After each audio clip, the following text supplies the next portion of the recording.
Tão especial na vida da nossa igreja, nesse momento tão especial na vida do seminarista Tomás e toda a sua família, e nós vamos elevar a Deus uma palavra de oração, rogando ao Senhor que Ele possa estar presente, que Ele possa trazer paz e tranquilidade ao coração do seminarista Tomás, e que a igreja possa viver com intensidade esse momento. A igreja é a família, né? Muitos familiares estão aqui presentes, possa viver com intensidade esse momento. Senhor, nosso Deus e Pai, nós te louvamos pela Tua bondade, pela Tua misericórdia e pela Tua graça, pelo privilégio que temos de estarmos aqui reunidos na Tua presença, e pelo privilégio que temos de saber que o Senhor tem vocacionado homens, ó Deus, para poder servir na Tua obra. Te louvamos pela oportunidade que teremos nessa tarde de viver esse momento especial na vida do seminarista Tomás, na vida da nossa igreja, e te pedimos que a Tua vontade seja feita na vida dele. Assim te oramos, no bendito nome do Teu Filho Jesus. Amém. Gostaria de compartilhar com os amados a leitura do texto da segunda carta do apóstolo Paulo a Timóteo, no capítulo de número 4, do verso 1 ao verso de número 5, conforme transmitido no nosso data culto. Em seguida teremos um cântico e então a formação da mesa. Diante de Deus e de Cristo Jesus, que há de julgar vivos e mortos pela sua manifestação e pelo seu reino, peço a você com insistência que pregue a palavra, insista, quer seja oportuna, quer não, corrija, repreende, exorte com toda paciência e doutrina, pois virá tempo em que não suportarão a sã doutrina, pelo contrário, se rodearão de mestres segundo suas próprias cobiças, para que, como que sentindo coceira nos ouvidos, eles se recusarão a dar ouvidos à verdade, entregando-se às fábulas. Mas você seja sóbrio em todas as coisas, suporta as aflições como um bom evangelista e cumpra plenamente ou cabalmente o seu ministério. Louvemos ao Senhor.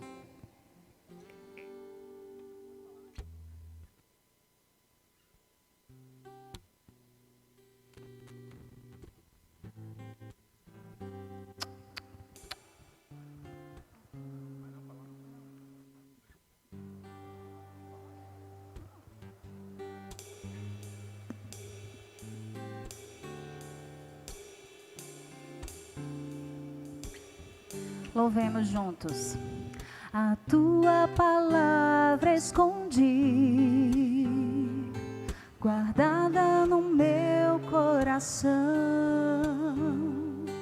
pra eu não pecar contra ti, Senhor.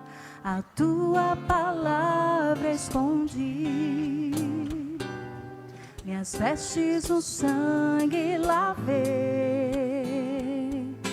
das tuas águas bebi, pra ser uma oferta agradável a ti, minha vida a ti consagrei. Meus dons e talentos são pra te servir, meus dons preciosos são teus. Não vejo razão da minha vida sem ti. Tu és meu Senhor e meu Deus. Assim como o fogo refina o ouro, vem tua obra em mim completar, até que o mundo possa ver tua glória em meu rosto brilhar. Vamos do início. A tua palavra escondi, Louve, meu irmão, adore junto conosco. guardada no meu coração, pra eu não pecar contra ti, Senhor. A tua palavra escondi, minhas vestes no sangue lavei, e das tuas águas bebi, pra ser uma oferta agradável a ti, minha vida a ti consagrei. Meus dons e talentos são pra te servir, meus dons preciosos são teus. razão da minha vida sem ti. Tu és meu Senhor e meu Deus. Assim como o fogo refina o ouro, vem tua obra em mim completa, até que o mundo possa ver tua glória em meu rosto brilhar, até que o mundo possa ver tua glória em meu rosto brilhar. Amém.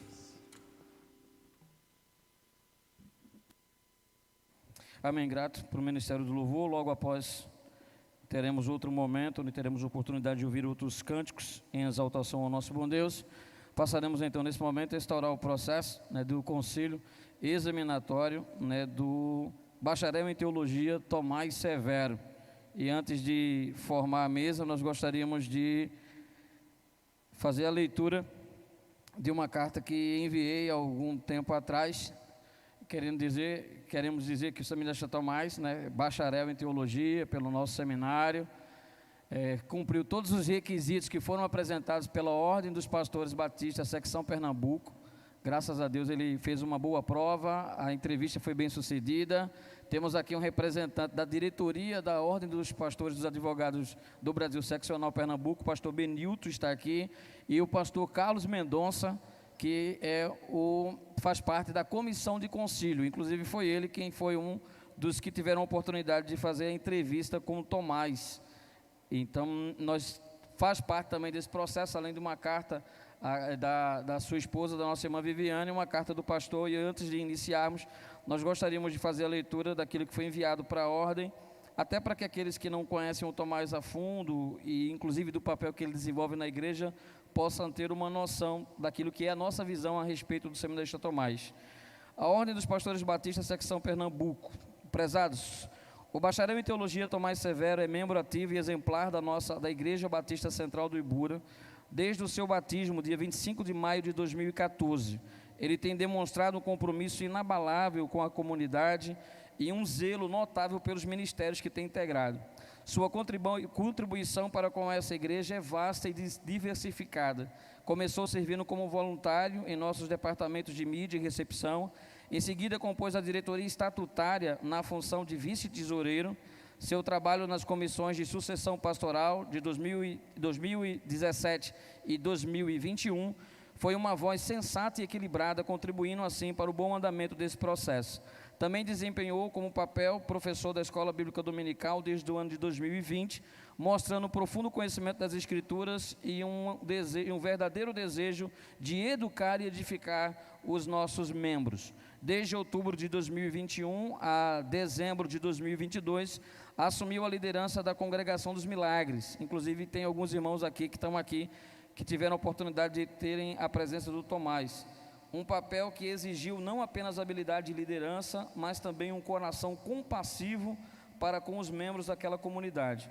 Conquistou com grande carinho, consideração e respeito todos os que congregam na nossa Congregação dos Milagres.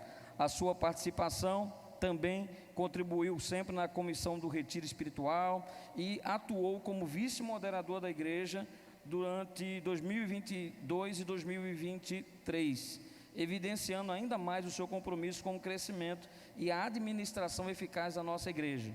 Atualmente desempenha um papel fundamental como conselheiro dos adolescentes e líder da juventude.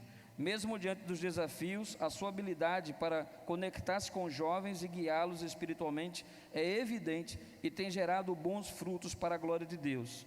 Adicionalmente, gostaria de destacar que ele foi enviado ao Seminário Batista do Norte em 2020, concluiu com êxito a sua formação em junho de 2024. Diante de sua postura exemplar e do impacto positivo do seu compromisso, nossa igreja se reuniu no dia 16 de junho de 2024 e, de forma unânime, reafirmou o reconhecimento da sua vocação ao santo ministério, aprovando a sua recomendação ao concílio.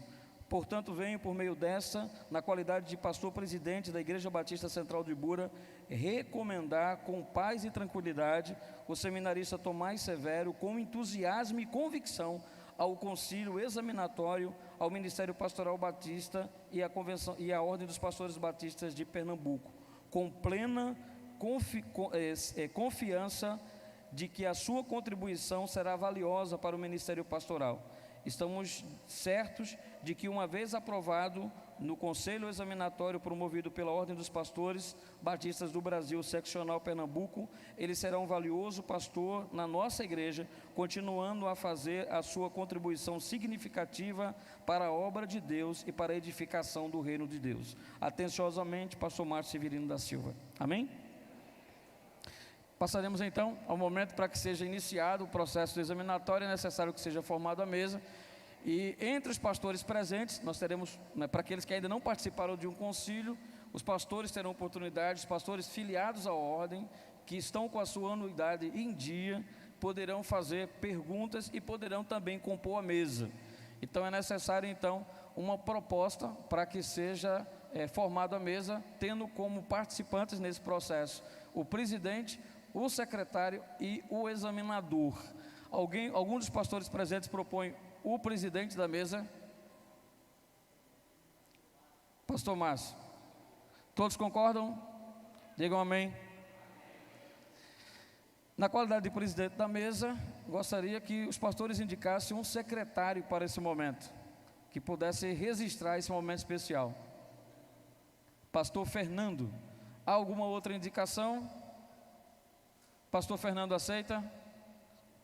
Se aproxime.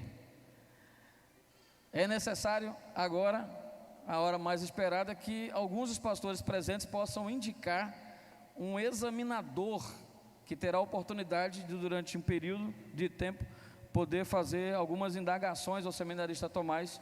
E entre os pastores nós gostaríamos de ouvir uma sugestão para que quem seria o examinador nessa tarde do seminarista Tomás. O examinador. Pastor Benilton. Pastor Benilton, há alguma outra indicação? Pastor Carlos Mendonça. Pastor Benilton, Pastor Carlos, Pastor Carlos Benilton declina ou aceita? Aceita? Então, o primeiro nome é o que vale então. Pastor Benilton. Os dois. Quem propõe que seja entre os pastores, os que podem fazer uso do voto nesse momento, quantos dos irmãos entendem que o examinador deverá ser o pastor Benilton, que faz parte da diretoria da nossa ordem? E quem dos irmãos terá a oportunidade de votar no pastor Carlos Mendonça, que faz parte da comissão de concílio? Os favoráveis, que sejam o pastor Benilton. 2, 3. Os favoráveis, 4, 5. Os favoráveis que sejam o pastor Mendonça. Acho que Benilton ganhou, né? Os pastores, só os pastores, fiquem de pé. O pastor Benilton, só os pastores Benilton. 4, ok. Pastor Mendonça, aqueles que entendem que o pastor Mendonça deverá ser o examinador. Ok. Pastor Mendonça. Seminarista Tomás.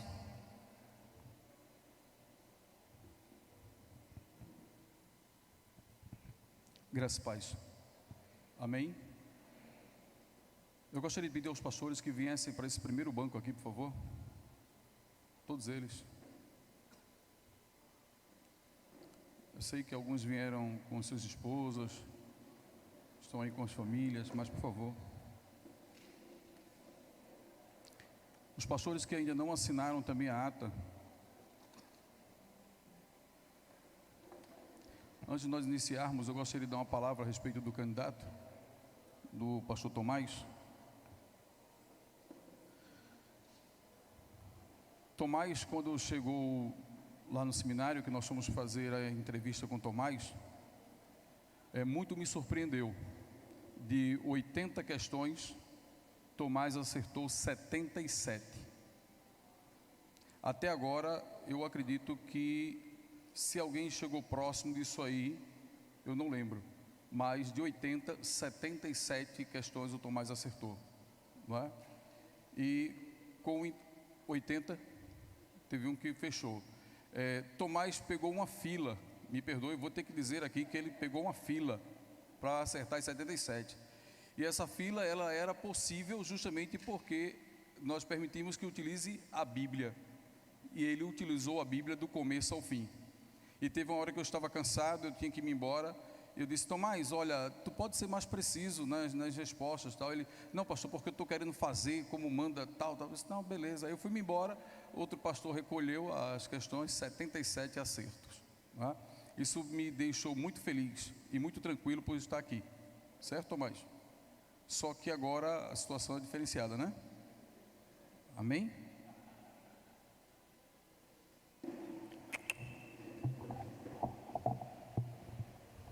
Tomás, você está tranquilo, está bem? Tomou café hoje pela manhã, almoçou tudo direitinho? Tá joia? João Batista, mandaram perguntar, ou foram indagar João Batista para saber quem ele era. E ele deu uma resposta quem ele era, né? Então eu hoje pergunto a você, quem é Tomás? Eu gostaria que você falasse para a igreja, quem é Tomás? Meu nome é Tomás Henrique Severo Lopes da Silva, tenho 30 anos, sou casado com Viviane Maria, ela lá ali está quase chorando. Sou filho de Elizabeth Libânia, de Moisés Severo, irmão de Emanuele Libânia também. Sou tio de Maria Clara e de Benício, está ali. E eu estou nessa igreja, sempre fui dessa igreja desde pequeno.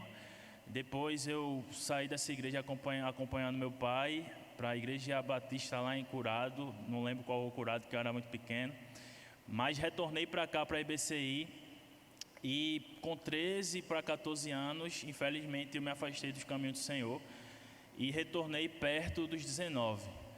E quando eu retornei para a IBCI, retornei para a igreja, quando eu retornei para a IBCI, e quando eu retornei para a IBCI, foi no culto de juventude, fui abraçado por um irmão aqui, e fiquei até hoje. E quando eu retornei, foi bem intenso a minha volta, né? Na época, o pastor Edivaldo, pastor de juventude, nos auxiliou bastante. E algumas outras pessoas, amigos próximos, que nos mostraram a importância de poder estar estudando e meditando na palavra. E a palavra foi me transformando. E foi bem intenso a minha volta para a IBCI, o meu batismo, muitas atividades que eu comecei a desenvolver. Na época eu tinha acabado, eu estava no segundo período da faculdade de Direito, eu sou advogado de profissão. E aí quando eu retornei para cá, eu tinha muitos propósitos, muitos sonhos relacionados ao direito. Mas no transcorrer da minha jornada na IBCI, Deus começou a me guiar em algumas coisas. E eu comecei a fazer algumas renúncias em prol do reino, né? Sempre pensando na igreja. E até que chegou um dia, que eu acredito que foi em janeiro de 2020, foi final de 2019, eu estava num congresso de advogados, um congresso que falava sobre advocacia criminal, e no final do congresso, o palestrante lá disse assim: fechem os olhos e reflitam naquilo que mais lhes entusiasma, naquilo que mais enche seu coração de alegria, naquilo que mais lhe faz sentir vivo. E aí quando ele falou isso, só veio no meu coração a igreja, né? E aí ele completa assim: se você não pensou na advocacia, isso aqui não é para você. E naquele momento em diante eu comecei a perceber, a igreja já vinha falando, algumas pessoas diziam: você é pastor, não sei o quê, que eu tinha algumas oportunidades de pregar, exercia alguns cargos de liderança, mas eu confesso que eu não queria isso para a minha vida. E fugi até o comecinho da pandemia.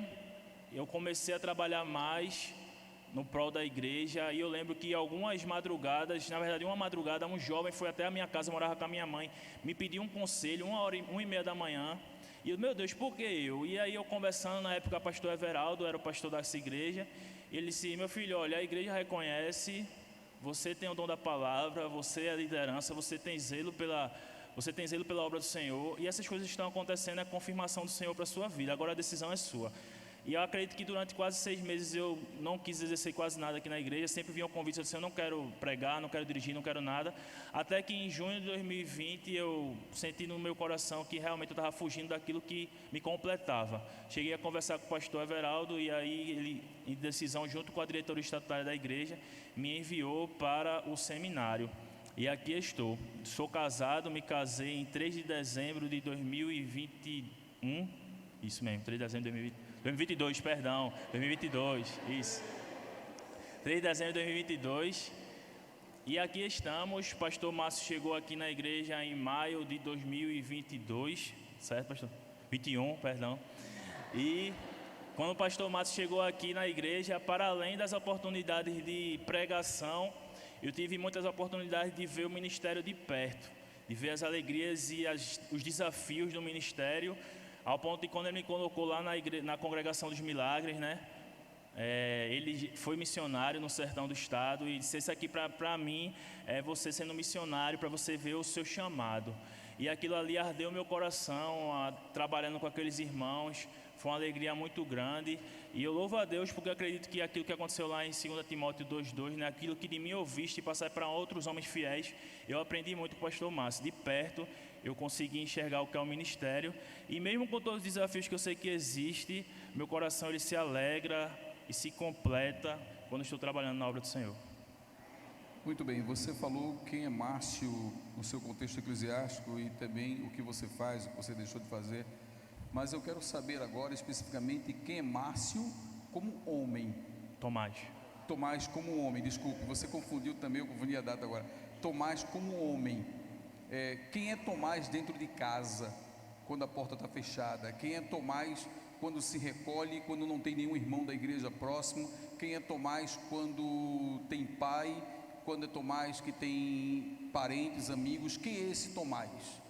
Quem você poderia dizer que é você? Pastor, eu acredito que a família é o primeiro ministério do homem. E se o homem ele não exercer bem o seu ministério na família, ele está fadado ao fracasso em tudo. E eu louvo a Deus porque Deus ele me deu uma esposa que é uma bênção na minha vida. E eu acredito que aquilo que Paulo vai dizer lá em Efésios, que o homem deve amar a esposa como Cristo amou a igreja, mesmo com minhas falhas e limitações, eu tenho lutado dia após dia para viver isso. Eu tenho lutado dia após dia para ser o melhor marido possível para a Viviane. Mesmo com minhas falhas e limitações, eu tento ser o melhor filho para minha mãe e para o meu pai. E assim, eu sou um cara muito família, tanto que eu quero ter uma família grande. Minha esposa quer ter 2 filhos, mas que o Senhor me abençoe e eu seja um pai de grandes nações. Mas, para mim, se eu não tivesse sendo um cristão em casa, eu vim aqui falar do meu chamado pastoral, eu estaria sendo um hipócrita. Então, eu acredito que eu tenho exercido aquilo que, com minhas falhas e limitações, Deus quer de mim dentro do meu lar. Márcio, o que você espera? Tomás, desculpe, eu não sei. Se eu estivesse trocando o nome da minha esposa, ela estaria dando em mim, né, agora? Tomás, o que o seu pastor espera do Tomás? O que você acredita que ele espera de você? O pastor Márcio, ele fala muito sobre ser fiel a Deus e viver lealdade, né? A lealdade àqueles que trabalham com você. E eu acredito que essas duas coisas, a fidelidade a Deus e a lealdade a Ele, a Deus e ao meu pastor, tem contribuído para essa caminhada com Ele. Eu entendo que o chamado é para o reino. Eu estou na IBCI, não tenho motivo nenhum para pensar em sair da IBCI, até porque o meu pastor já falou que ele pretende trabalhar comigo aqui na IBCI. Me sinto bem aqui. Na verdade, é a única igreja que eu me lembro ser. Eu fui de outra igreja, mas muito pequeno, não lembro muita coisa. Eu sempre lembro de IBCI. Falou de igreja, eu lembro da IBCI. E essa igreja, ela foi e é uma grande escola para mim. Muitas experiências que alguns colegas do seminário sequer viveram, quando a gente escuta compartilhando experiências, eu louvo a Deus porque na minha igreja eu já consegui viver várias experiências mesmo. Então, assim, eu sei que o chamado é para o reino. Estou à disposição de Deus, mas eu sei também que eu não tenho motivo para pensar em pressa ou dizer eu tenho que sair daqui para ir para outra igreja, porque eu tenho um relacionamento de lealdade com meu pastor e a gente já vislumbra trabalhar junto após eu ser consagrado, se assim eu passar hoje, né? Então, assim, eu trabalho com o pastor Márcio nesses anos que ele está aqui na Igreja Batista Central do Ibura, nunca tive problema nenhum com ele. Faço de tudo para também não ocasionar nenhum problema a ele, assim, trabalho com lealdade para ele, porque eu entendo que para que eu seja um bom pastor, eu tenho que ser pastoreado. Então eu tenho sido pastoreado. E seja feita a vontade de Deus após essa consagração. Mas, como eu bem falei, o pastor já falou, a gente já conversou, não tenho motivo de dizer, vou ter que sair da BCI, porque tem trabalho aqui para mim também. Descreva a sua igreja local. Igreja Batista Central do Ibura, para mim, é uma família. Nessa igreja aqui eu aprendi a amar a palavra através de irmãos que conhecem muito a palavra, e eu ficava me questionando, por que eles conhecem tanta palavra? E isso me chamou a atenção para buscar a palavra. Nessa igreja aqui eu sorri com muitas pessoas, as alegrias de algumas pessoas, as vitórias de algumas pessoas. E nessa igreja aqui também eu chorei. Chorei despedidas de irmãos queridos que já estão com Deus. Chorei momentos de dificuldades. Chorei momentos onde infelizmente um ou outro caiu em pecado e a gente fica meio que abismado. Eu vivi igreja como de fato ela é, uma família. Não existe família perfeita, não existe família de comercial de margarina, mas aqui eu sinto o amor de Deus na minha vida. Foi nessa igreja que Deus me transformou, através dessa igreja, Deus tem me transformado, e o meu desejo é que essa igreja aqui ela continue a crescer no amor e na graça do Senhor, para que outras pessoas também possam ser transformadas. Eu gostaria que você falasse, já que nós estamos falando de igreja, sobre as duas ordenanças que a Igreja Batista geralmente pratica. As duas ordenanças deixadas por Cristo Jesus, é o batismo e a ceia do Senhor. O batismo, quando nós vamos para a Bíblia, quando Jesus ele é batizado, em Mateus 3, nós vamos ver que, versículo 16, depois de batizado, Jesus logo saiu da água, e eis que os céus se abriram, e ele viu o Espírito de Deus descendo como pomba, vindo sobre ele. Jesus, ele saiu da água. Quando nós chegamos em Atos também, Atos 8, Filipe e o eunuco, Atos 8, 38 e 39, diz assim: então mandou parar a carruagem, ambos desceram a água, e Filipe batizou o eunuco. Quando saíram da água, o Espírito do Senhor arrebatou Filipe, e o eunuco não viu mais, e este foi seguindo o seu caminho cheio de alegria, quando saíram da água, né? E em Romanos 6, versículo 3, diz o seguinte: ou será que vocês ignoram que todos nós fomos batizados em Cristo Jesus, fomos batizados na sua morte?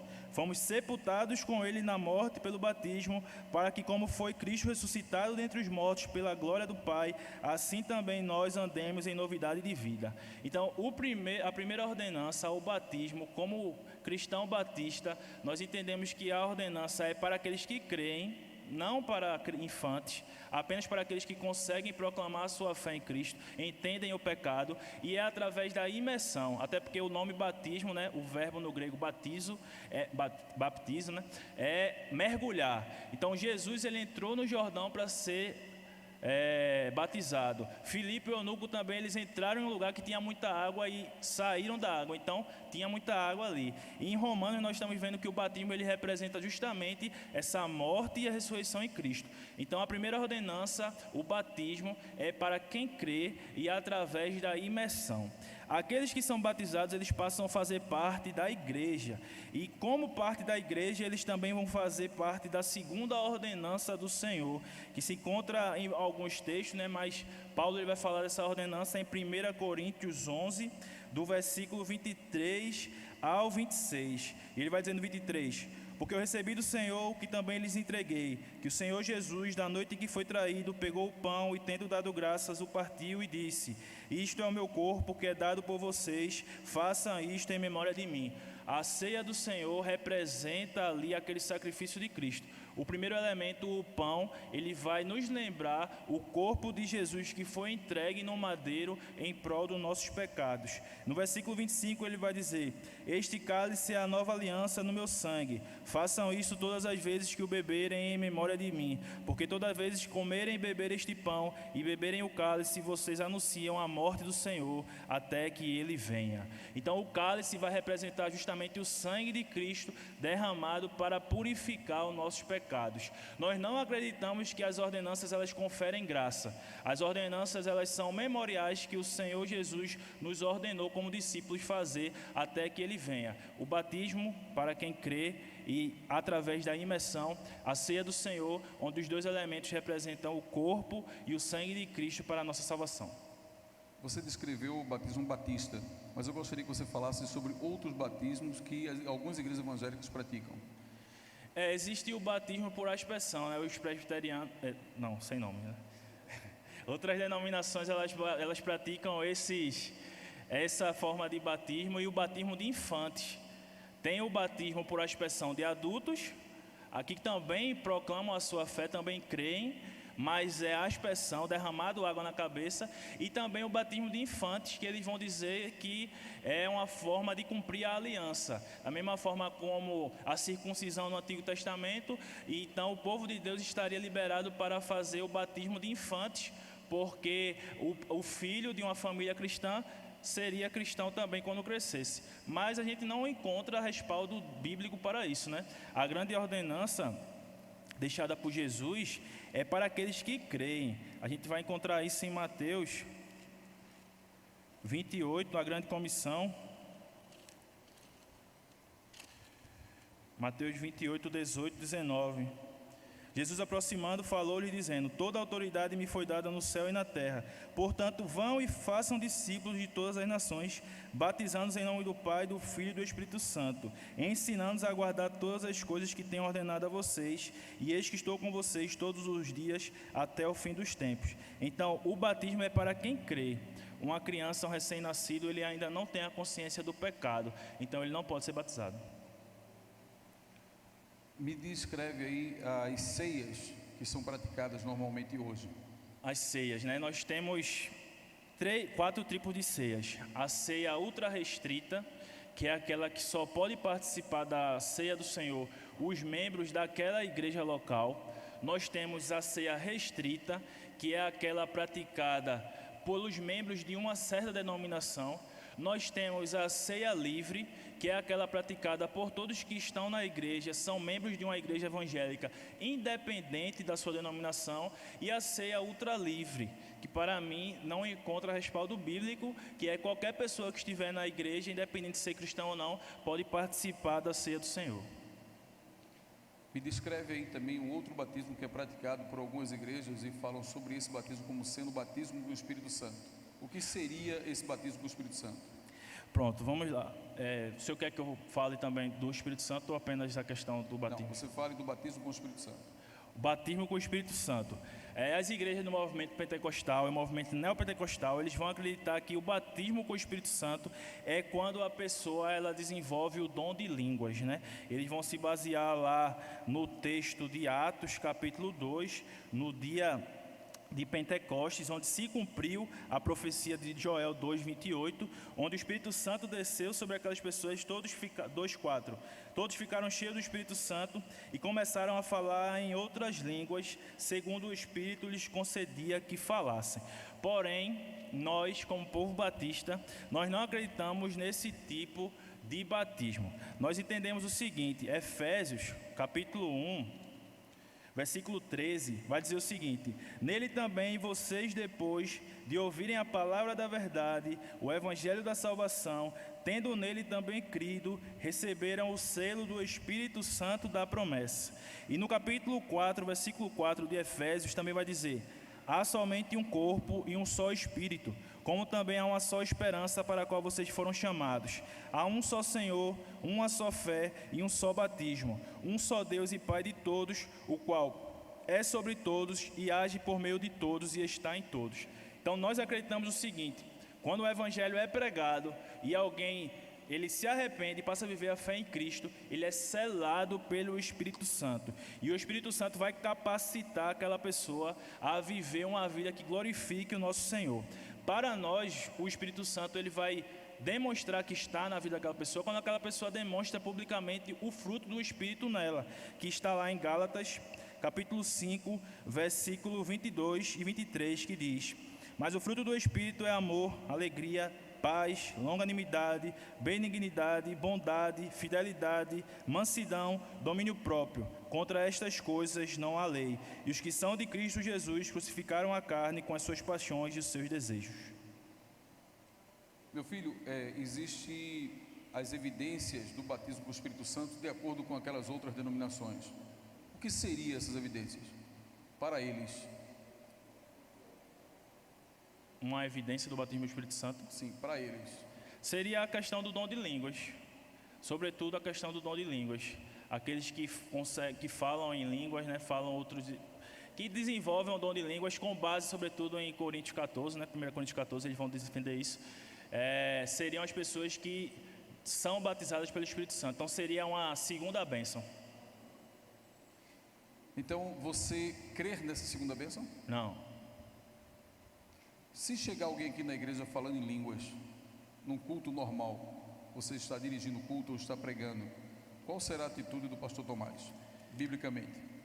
Biblicamente eu ficaria em silêncio para que não houvesse escândalo dentro do culto, mas após eu iria conversar com aquele irmão, mostrar a ele o que está escrito lá em 1 Coríntios 14 e dizer a ele que a palavra diz que para edificação na igreja é preciso que também alguém se levante para ser o intérprete dessas línguas.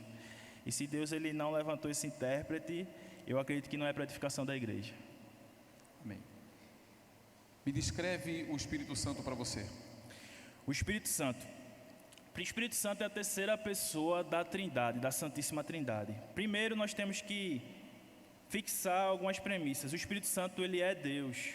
E nós conseguimos ver isso no livro de Atos, capítulo 5, no versículo 3 até o versículo 4, vai dizer o seguinte, aquela passagem bem conhecida de Ananias e Safira, né?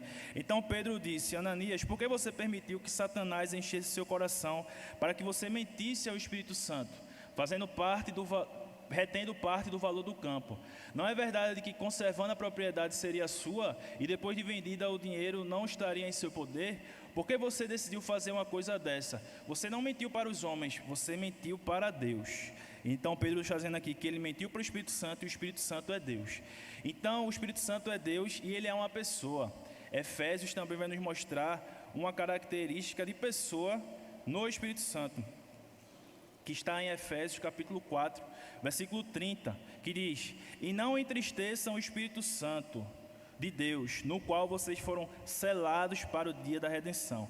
Então o Espírito Santo, que é Deus, que é uma pessoa, estava com Deus lá no início. Nós vamos ver em Gênesis capítulo 1, versículo 2, vai dizer: A terra era sem forma e vazia, havia trevas sobre a face do abismo, e o Espírito de Deus se movia sobre a face das águas. Então o Espírito Santo estava lá com Deus na face das águas. No Antigo Testamento, o Espírito Santo ele não habitava em todos. Alguns textos vão nos mostrar isso, que o Espírito Santo ele capacitava algumas pessoas em específico para cumprir a obra do Senhor. Quando nós chegamos em Números capítulo 11, versículo 25, diz o seguinte: Então o Senhor desceu na nuvem e falou com Moisés, e tirando do Espírito que estava sobre Moisés, o pôs sobre aqueles 70 anciãos. Quando o Espírito repousou sobre eles, eles profetizaram, mas isto nunca mais se repetiu. Uma aparição específica do Espírito Santo ali nos anciãos que estariam auxiliando Moisés. Quando nós chegamos na despedida de Moisés, né, quando ele vai abençoar Josué, Deuteronômio 34, vai dizer o seguinte, versículo 9: Josué, filho de Num, estava cheio do espírito de sabedoria, porque Moisés havia imposto as mãos sobre ele. Assim, os filhos de Israel lhe deram ouvidos e fizeram como o Senhor havia ordenado a Moisés, porque o Espírito do Senhor estava sobre Moisés. Quando nós vamos chegar no livro do profeta Ezequiel, capítulo 36, é um texto que vai prenunciar o que o Espírito Santo ia fazer no Novo Testamento. Ezequiel 36, do 26 ao 28. A palavra do Senhor diz: Eu lhes darei um coração novo e porei dentro de vocês um espírito novo. Tirarei de vocês o coração de pedra e lhe darei um coração de carne. Porei dentro de vocês o meu espírito e farei com que andem nos meus estatutos, guardem e observem os meus juízos. Vocês habitarão na terra que eu dei a vocês, vocês serão o meu povo. Então, a palavra está dizendo aqui que vai chegar um momento que Deus lhes dará o seu Espírito para todos que fazem parte do seu povo. Quando nós chegamos em João, o Senhor Jesus, no capítulo 14 ao 16 de João, ele vai trazer algumas características do Espírito Santo. João 14, 15 e 17. Se vocês me amam, guardarão os meus mandamentos. E eu pedirei ao Pai, e Ele lhes dará outro Consolador, a fim de que esteja com vocês para sempre. É o Espírito da verdade, que o mundo não pode receber, porque não o vê, nem o conhece. Vocês o conhecem, porque Ele habita com vocês e estará com vocês. O Espírito Santo Consolador. Capítulo 15, 26 e 27, o Senhor Jesus mais uma vez diz: quando, porém, vier o Consolador, que eu enviarei a vocês da parte do Pai, o Espírito da verdade, que dele procede, esse dará testemunho de mim, e vocês também testemunharão, porque estão comigo desde o princípio. O Espírito Santo capacita para testemunhar. E por fim, 16, 7 e 8 diz: mas eu lhes digo a verdade, é melhor para vocês que eu vá, porque se eu não for, o Consolador não virá para vocês, mas se eu for, eu enviarei. Quando ele vier, ele convencerá o mundo do pecado, da justiça e do juízo. Do pecado, porque eles não creem em mim; da justiça, porque vou para o Pai e vocês não me verão mais; e do juízo, porque o príncipe deste mundo já está julgado. Então, o Espírito Santo, terceira pessoa da Santíssima Trindade, é Deus, que estava com Deus na criação de todas as coisas, habitou em algumas pessoas no Antigo Testamento, mas depois da vinda de Cristo, Ele habita em todos que de fato são a igreja. Amém. Nessa mesma linha, me descreva quem é Jesus Cristo. Jesus Cristo, a segunda pessoa da Santíssima Trindade. Primeiro eu gostaria de falar dos aspectos de Jesus quando veio até a terra. Ele como homem, o texto bíblico vai mostrar que Jesus foi 100% homem e Jesus também foi 100% Deus. Por exemplo, quando nós chegamos em Mateus capítulo 4, versículo 2, vai dizer: e depois de jejuar 40 dias e 40 noites, teve fome. Jesus, ele teve fome. No capítulo 8, versículo 24, quando Jesus acalma a tempestade, vai dizer o seguinte: eis que levantou-se no mar uma grande tempestade, e de modo que as ondas cobriam o barco. Jesus, porém, estava dormindo. Então, Jesus, quando veio ao mundo, ele também dormiu, uma característica humana. Em Marcos, capítulo 3, versículo 5, vai dizer: então Jesus, olhando em volta, indignado e entristecido com a dureza do coração daquelas pessoas, disse ao homem: estenda a mão. Jesus, curando ali o homem da mão ressequida, ele ficou indignado e entristecido, também uma característica humana.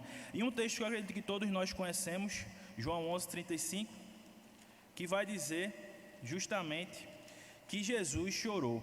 Então Jesus, quando veio à terra, ele tinha características humanas.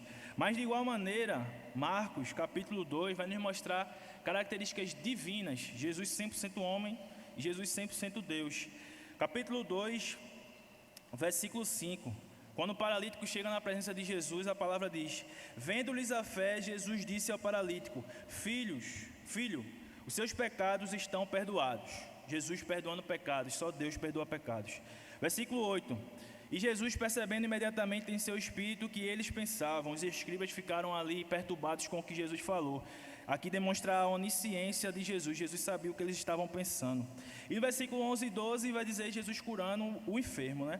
Então aqui a gente vê o poder de Jesus sobre tudo, sobre também podendo curar. A gente poderia dizer outros textos aqui em Marcos também, Jesus acalmando tempestades, curando o endemoniado gadareno. Mas para finalizar essa parte de Jesus como homem e Jesus como Deus, eu acredito que é o texto mais enfático da Bíblia, que é o hino cristológico que se encontra lá em Filipenses capítulo 2, versículo 5 ao 7, que vai dizer: tenham entre vocês o mesmo modo de pensar de Cristo Jesus, que mesmo existindo na forma de Deus, não considerou ser igual a Deus, algo que deveria ser retido a qualquer custo. Pelo contrário, ele se esvaziou, assumindo a forma de servo, tornando-se semelhante aos seres humanos, e reconhecido em figura humana. Ele se humilhou, tornando-se obediente até a morte e morte de cruz. Por isso também Deus o exaltou sobremaneira e lhe deu o nome que está acima de todo nome, para que ao nome de Jesus se dobre todo o joelho nos céus, na terra e debaixo da terra, e toda língua confesse que Jesus Cristo é Senhor, para a glória de Deus Pai. Esse texto aqui vai nos revelar o que a teologia vai chamar de união hipostática, a união da natureza humana e a natureza divina de Cristo Jesus, quando ele veio aqui à terra. E esse texto também vai nos revelar dois estados de Jesus. Jesus ele se esvaziou, ele se humilhou quando esteve aqui, e o Senhor, Deus Pai, depois o exaltou sobre todo o nome. Tem esses dois estados do Senhor Jesus, e também tem um outro estado do Senhor Jesus, que é a sua pré-existência. Colossenses 2,9 diz: porque nele habita corporalmente toda a plenitude da divindade. Então Jesus, Filho de Deus, 100% homem, 100% Deus, habitou nessa terra, mesmo sempre existindo. Ele se humilhou para que aqueles que viessem a crer nele pudessem ser salvos. Mas após a sua morte e ressurreição, Deus Pai o elevou ao nome sobre todo nome. Esse é o estado de exaltação de Cristo Jesus, a segunda pessoa da Trindade. Amém. Você quer tomar água? Eu quero.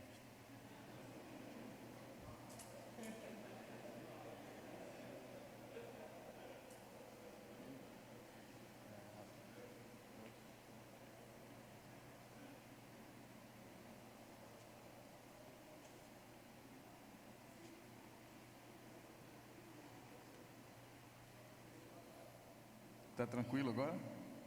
Quer mais alguma coisa? Não, o seu tá suficiente. Então, dando continuidade, descreva com as suas palavras, se quiser usar a Bíblia, quem é Deus para Tomás. Não estou falando na área teológica, eu quero que você diga para você quem é Deus, para você. Deus é meu Pai, é um Pai de amor que entregou seu Filho unigênito para morrer na cruz por um miserável pecador como eu, que não merecia. Que digo amá-lo, mas muitas vezes no primeiro tropeção a minha fé titubeia. Mas mesmo assim ele me reergue e me mostra que eu devo seguir em frente. Então Deus para mim, Deus é meu Pai. E quem é Deus teologicamente? Deus teologicamente, vamos lá. Deus é espírito pessoal, criador de todas as coisas, Rei eterno, onisciente, onipotente e onipresente, perfeito em santidade, bondade e amor, e governa todas as coisas soberanamente. Por isso que só a Ele toda a honra, toda a glória e todo o louvor. O senhor quer que eu demonstre na Bíblia esses características? Se você quiser, sim. Amém. João 4, versículo 24, vai dizer: Deus é espírito, é necessário que seus adoradores o adorem em espírito e em verdade. Esse Deus que é espírito, em Gênesis, ele vai se apresentar como Criador. Versículo 1, Gênesis 1, no princípio Deus criou os céus e a terra. No versículo 31 do capítulo 1 vai dizer: Deus viu tudo o que havia feito, e eis que era muito bom. Esse Deus Espírito, que é o Criador de todas as coisas, ele também é um Rei eterno. E nós conseguimos ver isso no texto de Jeremias, capítulo 10, versículo 10. O profeta vai dizer: mas o Senhor é o verdadeiro Deus, Ele é o Deus vivo e o Rei eterno. A terra treme diante do seu furor, e as nações não podem suportar a sua indignação. Esse Deus que é Espírito, que é o Criador e Rei eterno, Ele é onisciente, onipotente e onipresente. Nós podemos ver essas características do Senhor no Salmo 139. Salmo 139, versículo do 1 ao 4. Senhor, Tu me sondas e me conheces. Sabe quando me sento e quando me levanto. De longe conheces meus pensamentos. Observas o meu andar e o meu deitar e conheces todos os meus caminhos. A palavra ainda nem chegou à minha língua e Tu, Senhor, já a conhece toda. A onisciência do Senhor. A onipresença também está nesse mesmo capítulo, nesse mesmo salmo, no versículo 7 ao 12, onde Davi vai dizer: para onde me ausentarei do Teu Espírito? Para onde fugirei da Tua face? Se subo aos céus, lá estás. Se faço a minha cama no mais profundo abismo, lá estás também. Se tomo as asas da alvorada e me detenho nos confins dos mares, ainda ali a tua mão me guiará e a tua mão direita me susterá. Se eu digo as trevas, com certeza me cobrirão, e a luz ao redor de mim se fará noite, até as próprias trevas não se tornarão escuras, e a noite é tão clara como o dia para ti. As trevas e a luz são a mesma coisa. O Senhor Jesus, Lucas vai nos mostrar a onipotência de Deus, num texto muito conhecido de todos nós, Lucas 1, versículo 37, que vai dizer: porque para Deus não há nada impossível. E esse Deus que é Espírito, Criador, Rei Eterno, Onisciente, Onipotente, Onipresente, Ele também é perfeitamente santo. O profeta Isaías vai nos relatar isso, no capítulo 6 de Isaías. Nós vamos ver os serafins falando da santidade do nosso Deus. Isaías 6, versículo 3. E clamavam uns para os outros, dizendo: Santo, Santo, Santo é o Senhor dos exércitos. Toda a terra está cheia da sua glória. Esse Deus que é perfeitamente santo, Ele também é bom. Quando nós vamos ver o profeta menor, Naum, ele vai relatar isso. Naum, capítulo 1, versículo 7. O Senhor é bom e fortaleza no dia da angústia, e conhece os que nele se refugiam. E o Senhor Jesus Cristo, em Marcos, capítulo 10, vai nos relatar isso. Marcos 10,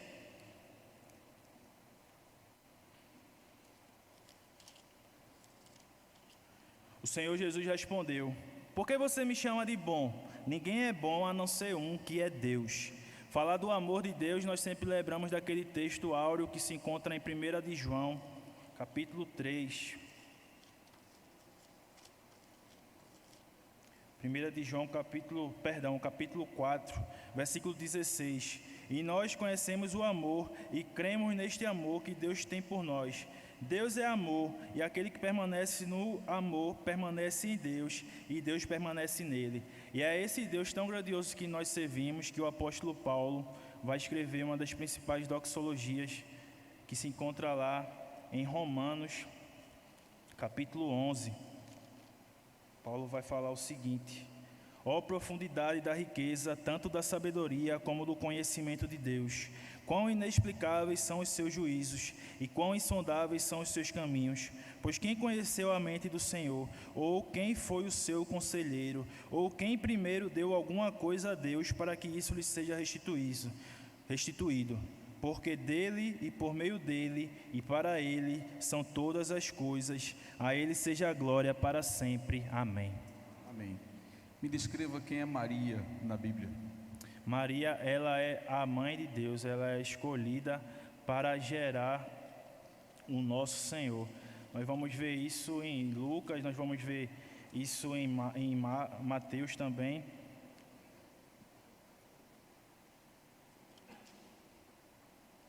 Quando Maria ela recebe, né, o anúncio da vinda de Jesus. Lucas, capítulo 1, do versículo 26 em diante, vai dizer, né? No sexto mês, o anjo Gabriel foi enviado por Deus a uma cidade da Galiléia, chamada Nazaré, a uma virgem que estava comprometida a casar-se com um homem da casa de Davi, cujo nome era José. A virgem se chamava Maria. E aproximando-se dela, o anjo disse: salve, agraciada, o Senhor está com você. Ela, porém, ao ouvir esta palavra, perturbou-se muito e pôs-se a pensar no que poderia significar esta saudação. Mas o anjo lhe disse: não tenha medo, Maria, porque você foi abençoada por Deus. Você ficará grávida e dará à luz um filho, a quem chamará pelo nome de Jesus. Este será grande e será chamado Filho do Deus Altíssimo. O Senhor lhe dará o trono de Davi, seu pai. Ele reinará para sempre sobre a casa de Jacó, e o seu reinado não terá fim.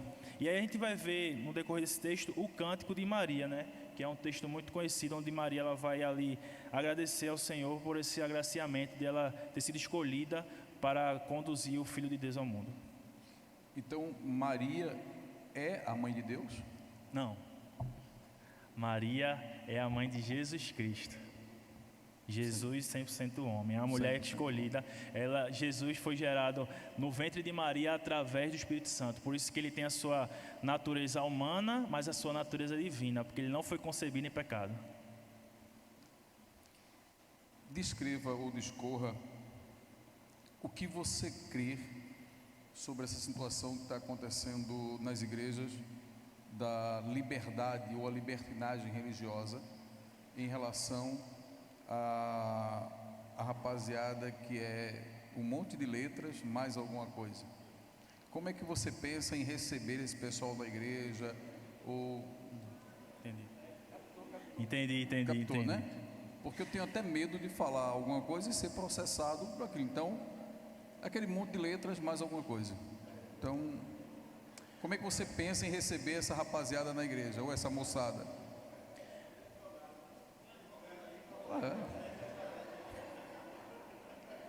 Primeiramente, temos que ter em nosso coração, em nossa mente, a consciência que nós vivemos no Estado democrático de direito. E esse Estado democrático de direito, ele dá liberdade de pensamento, liberdade de ação e também a liberdade religiosa para o cidadão.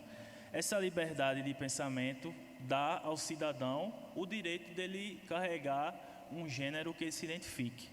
E nós, como igreja, precisamos respeitar isso. Mas, de igual forma, esse cidadão ele precisa respeitar que a nossa liberdade religiosa nos faz acreditar que Deus ele fez homem e mulher. É o que nós chamamos de ideologia de Gênesis, que se encontra em Gênesis, capítulo 2, versículo 24 e 25. Por isso o homem deixa pai e mãe e se une à sua mulher, tornando-se os dois uma só carne. Ora, um e outro, o homem e a sua mulher, estavam nus e não se envergonharam. Então Deus criou homem e mulher para que ambos fossem uma só carne. Tudo que passar disso, e isso aqui vai relatar o casamento, né? O casamento. Tudo que passar disso não vem do Senhor. Quando nós chegamos, por exemplo, na carta de Paulo aos Romanos, no capítulo 1, o apóstolo Paulo ele vai falar o seguinte: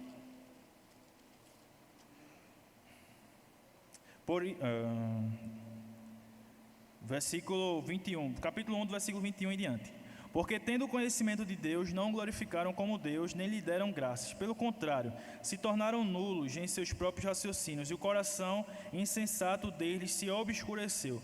Dizendo que eram sábios, se tornaram tolos, e trocaram a glória do Deus incorruptível por imagens semelhantes ao ser humano corruptível, às aves, aos quadrúpedes e aos répteis. Por isso Deus os entregou à impureza pelos seus desejos dos seus corações, para desonrarem o seu corpo entre si. Eles trocaram a verdade de Deus pela mentira, adorando e servindo a criatura em lugar do Criador, o qual é bendito para sempre. Por isso Deus os entregou às paixões vergonhosas, porque até as mulheres trocaram o modo natural das relações íntimas por outros, contrário à natureza. Da mesma forma também os homens, deixando o contato natural da mulher, se inflamaram mutuamente em sua sensualidade, cometendo indecência homens com homens e recebendo em si mesmo a merecida punição do seu erro. Paulo está dizendo aqui que pessoas que não adoram ao Senhor, elas vão se inflamar de desejos até uns para com os outros do seu mesmo sexo ou do seu mesmo gênero, mas que isso não vem de Deus. Paulo está dizendo que essas pessoas adoram a si mesmo. O papel da igreja é mostrar que o pecador ele precisa de redenção, essa redenção só em Cristo. Da mesma forma como essas pessoas elas padecem para a liberdade do pecado, outros pecados existem. Então a igreja ela tem que estar de portas abertas para receber a todos, mas aqueles que de fato são igreja, eles são transformados.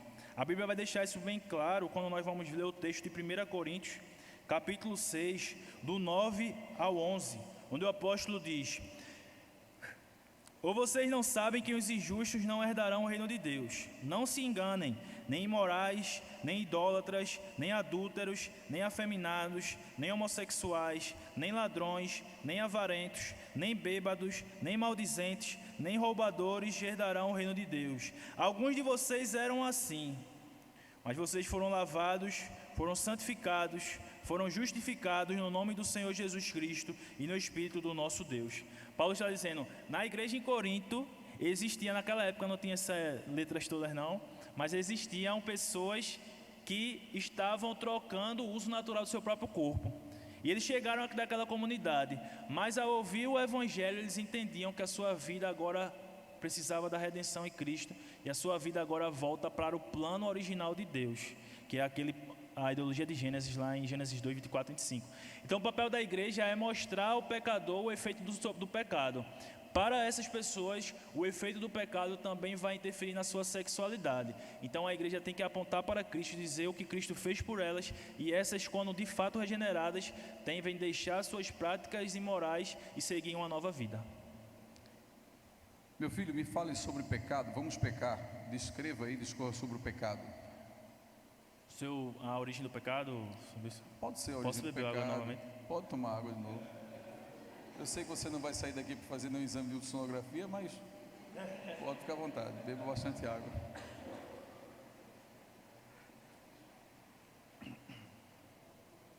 Vamos lá. Antes de você responder, é só uma curiosidade, se você quiser responder. Existe pecado pequeno, médio, grande? Como é que é esse negócio do pecado aí? Descreve aí. Não. A Bíblia ela vai Não nos quer mostrar. descrever ou não existe? Pecadinho, pecadão? Não, pecado médio, pequeno, grande, existe isso? Não. Acredito que o grau do pecado, ele vai ser medido a partir do grau de conhecimento da pessoa. O quanto ela conhece e ela é contrária à vontade de Deus, o pecado dela se torna mais gravoso. E a gente tem alguns textos que vai nos deixar um pouco falar sobre isso, né? Vai deixar isso claro nos meus olhos. Não é a questão de um pecado, um pecadinho, um pecadão. É a questão de quanto o conhecimento que aquela pessoa tem, e ela deliberadamente ela vai transgredir a vontade de Deus. Então, na tua compreensão, biblicamente, existe a questão do pecado hereditário, da maldição hereditária? Existem essas coisas? Ou? Isso é, como diria meu professor Flávio Germano, isso é uma compreensão pré-ezequieliana. Ezequiel, lá no Antigo Testamento, capítulo 18 de Ezequiel, versículo 20, vai dizer o seguinte: a pessoa que pecar, essa morrerá. O filho não pagará pela iniquidade do pai, nem o pai pagará pela iniquidade do filho. A justiça do justo ficará sobre ele, e a maldade do ímpio cairá sobre este. Então a maldição hereditária, na sua compreensão, é uma inverdade. Eu acredito que quem está em Deus, ele tem a sua responsabilidade individual perante Deus. Isso inclusive é um princípio batista, a responsabilidade individual perante Deus. Então, o que meus pais fizeram, eu não vou responder por isso. Se eu estou em Cristo, Ele fez nova criatura, todas as coisas foram novas. Então o que vai acontecer é daqui para frente. Voltar um pouquinho atrás, eu quero te perguntar, você descreveu a situação dos homoafetivos em relação à igreja, como eles devem se comportar após conhecer Cristo. Mas você lá fora da igreja, no espaço festa, que te oferecesse um cachezinho, tá, um envelope, você realizaria algum casamento assim? Não? Pastor, eu agradeço a Deus porque, não que quem não tenha não vá fazer isso, né? Mas eu agradeço a Deus porque, antes de me chamar ao ministério, Ele me chamou também para o direito, me deu a advocacia e, querendo ou não, isso abriu meus olhos em muitas coisas. Se eu quisesse ser rico, eu não teria seguido no seminário. Ao invés de passar 4 anos no seminário, eu teria me dedicado 4 anos para passar no concurso de juiz, de promotor, do que quer que seja. Eu entendo que o Senhor, Ele transformou minha vida. Passei 4 anos longe do Evangelho e muitas pessoas que caminhavam comigo naquela época, hoje algumas morreram, foram mortas, outros foram presos, outros estão com a vida aí toda devastada, e minha vida foi transformada. Então, no dia que eu deixar de pregar a verdade ou me calar por conta de dinheiro, eu já falei até para alguns irmãos aqui da igreja que podem passar um rodo em mim e dizer: você não foi chamado para isso não, porque acredito que isso aí não é um ministério não. Hoje eu ouvi no seminário, lá naquele cursinho da pós lá que a gente está fazendo, que quem quer dinheiro não faz teologia, né? Quem quer dinheiro faz outra coisa. Você optou por ser servo de Jesus Cristo, por estar aqui fazendo a vontade do Pai. Falando em vontade do Pai, me descreva como é que você justifica a vontade de Deus na sua vida. Como eu justifico a Como vontade? você vai justificar a vontade de Deus na sua vida? Porque alguém pode te interrogar e dizer: não, você está errado, Você poderia ter seguido um outro rumo, assim, tentar argumentar com você. Então, como você argumentaria com essa pessoa de que você está fazendo a vontade de Deus? Como eu falei, o senhor, no começo, né, antes de ir para o seminário, quando eu estava lá no congresso e um palestrante falou o que é que preenche minha vida, o que é que me torna realizado, me torna completo. Eu tenho alegrias na advocacia. Por exemplo, eu advogo na advocacia previdenciária, conseguir um benefício para uma família que passa fome é uma alegria, tanto para eles quanto para mim. É uma alegria para os dois. Mas é uma alegria ver uma pessoa sendo abençoada através do meu trabalho. Mas aquilo não me completa por inteiro, pastor. Eu não sei explicar. Pregar o evangelho, ser procurado 1h da manhã por um jovem que precisa de um conselho, e a gente falar algo, aquela pessoa ver algum norte de Deus para ele através da minha vida, poder guiar alguém, dizer, olha, eu já fui por esse caminho aqui, não vai por aqui não, tu pode aprender com meus erros em vez de tu ir e errar, vem por aqui. Isso para mim me completa.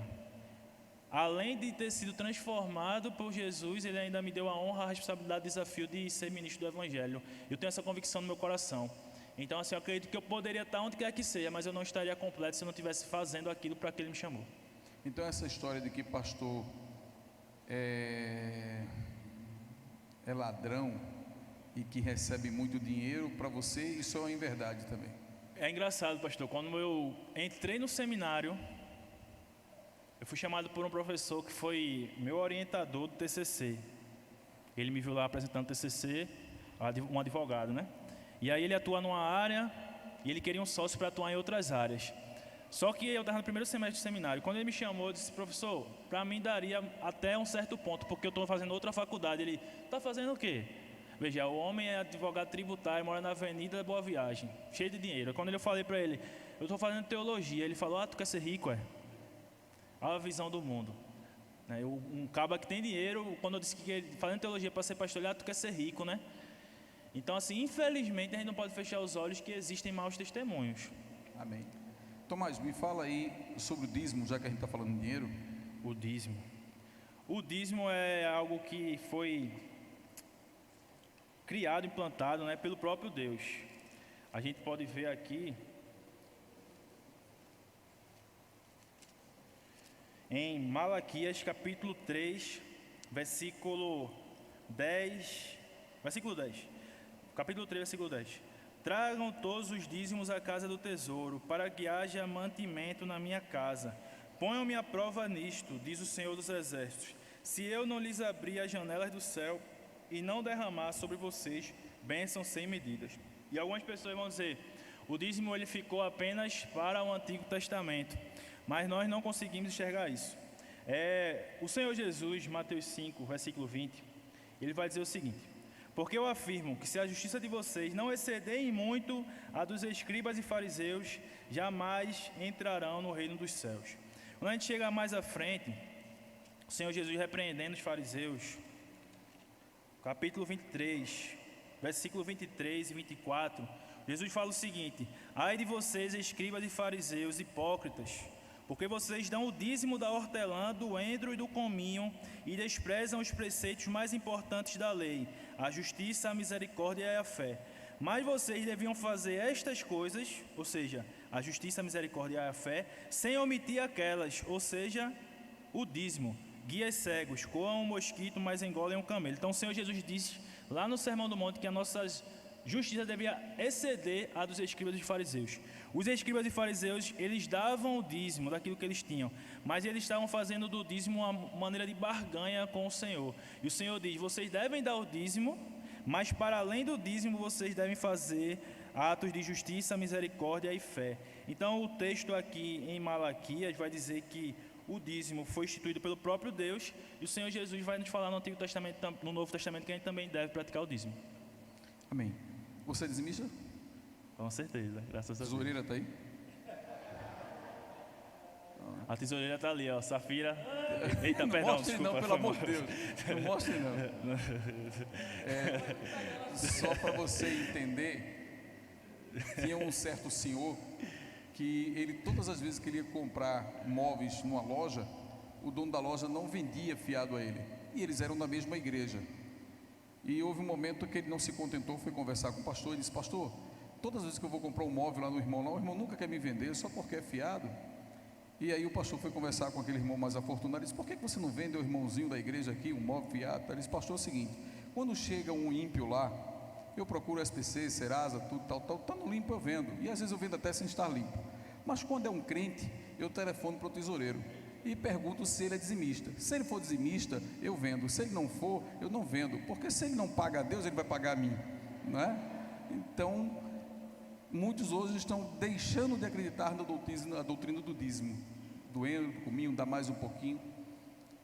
Mas eu quero te fazer outra pergunta já depois dessa brincadeira. Me descreva o que é a igreja biblicamente hoje para você.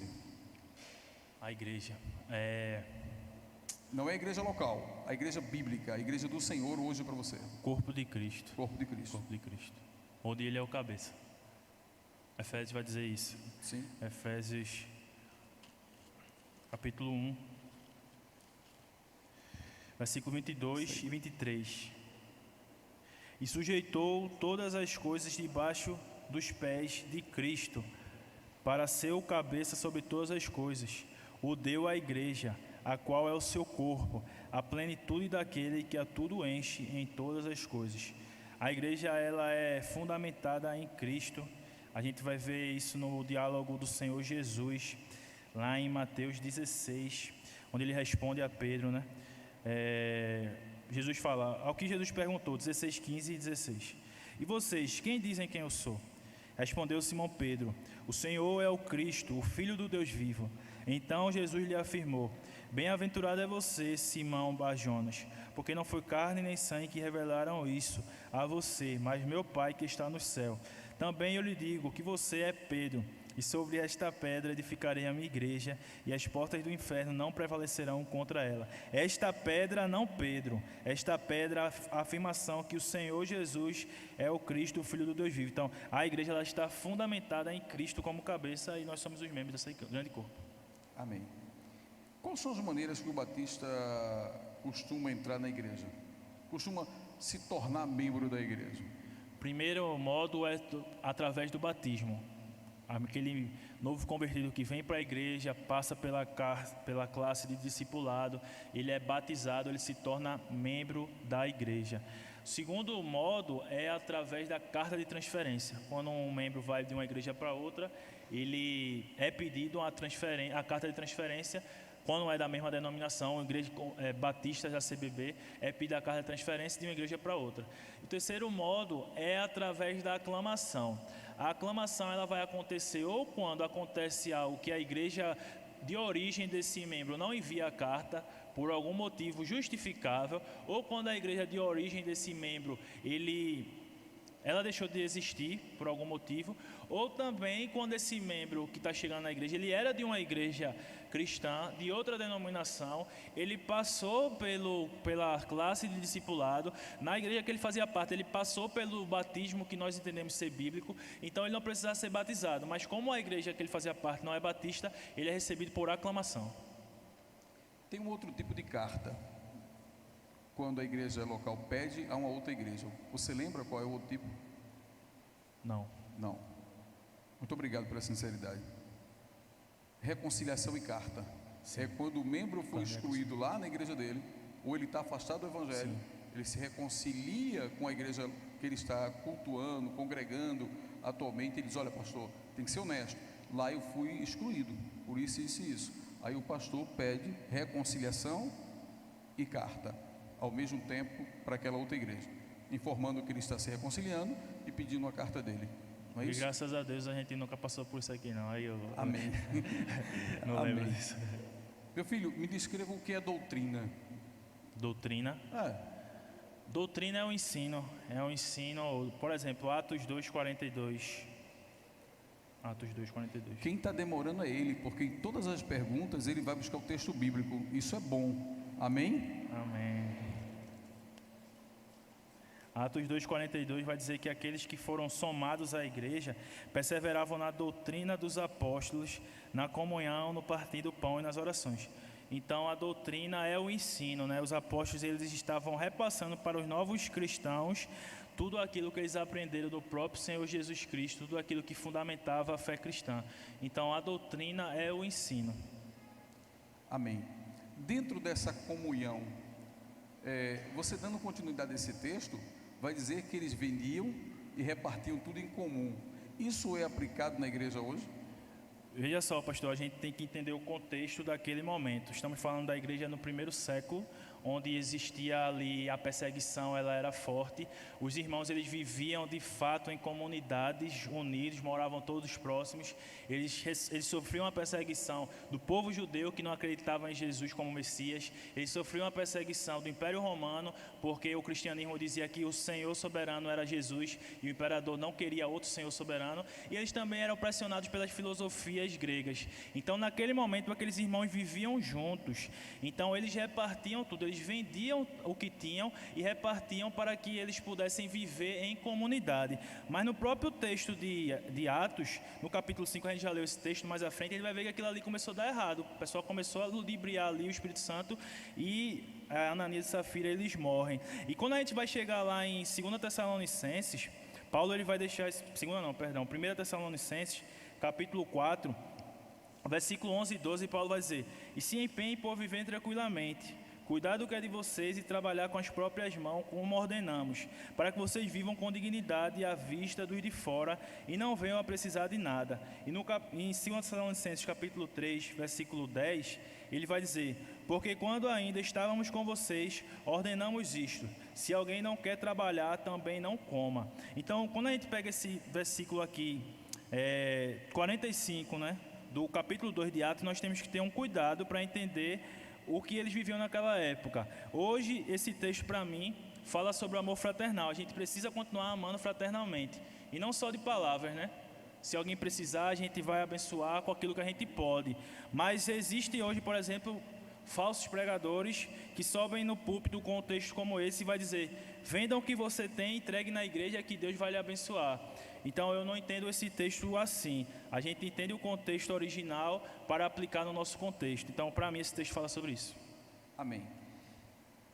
Pessoal, quem veio domingo à noite aqui, eu estava pregando domingo à noite aqui, e quando o menino do violão ali começou a tocar, eu já estava sentindo que era para encerrar. Então agora eu estou perguntando por que ele não toca. Toca, menino. Só para você ficar descontraído. Então, olha só, Márcio. Você tem a falar sobre... Tomás, me perdoe. Tomás, a Igreja Batista, ela não costuma dizer que ela tem doutrina. Ela costuma dizer que ela tem princípios bíblicos e por esses princípios ela se norteia, que acaba sendo, na verdade, doutrina para a gente. Me fale sobre os que você lembra, não precisa você lembrar de todos, mas o que você lembra do que é princípios batistas. A nossa declaração de fé, ela contém 6 princípios. O primeiro princípio é a Bíblia como a nossa única regra de fé e conduta. O segundo princípio é a igreja local como uma comunidade autônoma e democrática formada por pessoas biblicamente batizadas e regeneradas. O terceiro princípio é a separação entre igreja e Estado. O quarto princípio é a responsabilidade individual. O quinto princípio é a liberdade de consciência, e o sexto princípio é a apostolicidade das igrejas. Amém. Eu poderia passar mais 1h20 aqui, te perguntando um monte de coisas, e eu tenho certeza que você responderia, não é? A última pergunta para a gente encerrar. Amém? Amém. A última pergunta. A nossa Convenção Batista Brasileira tem na sua diretoria algumas pastoras, certo? A Ordem dos Pastores Batistas do Brasil, na sua diretoria, tem algumas pastoras. Porém, a nossa Convenção Batista Brasileira, secção Pernambuco, não temos pastora. Beleza? Beleza. E se você me perguntar, o senhor já foi examinador de uma pastora? Eu não posso mentir. Eu já fui, sem ninguém saber. Me descreva ou discorra o que você vê como ministra do Evangelho, pastora. É bíblico, não é? Como é que é esse negócio? Existem duas visões teológicas para responder essa pergunta. O complementarismo e o igualitarismo.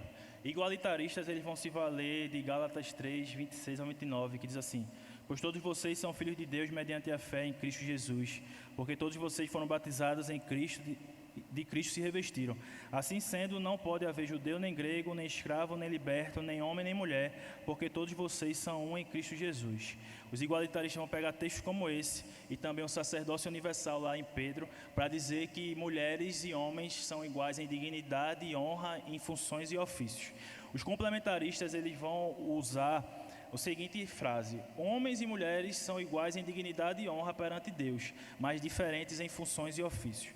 Quando nós chegamos, por exemplo, em Gênesis 2, o Senhor ele vai dizer que vai fazer uma auxiliadora para Adão. Ele já havia dado ali para Adão o papel de domínio, de governo. E ele vai dar uma auxiliadora, uma mulher que iria auxiliar Adão. E aí a gente vai ver que no capítulo 3 a queda no pecado, mas lá em Efésios, capítulo 5, quando Paulo ele vai tratar da família, Paulo ele vai dizer o seguinte, Efésios 5.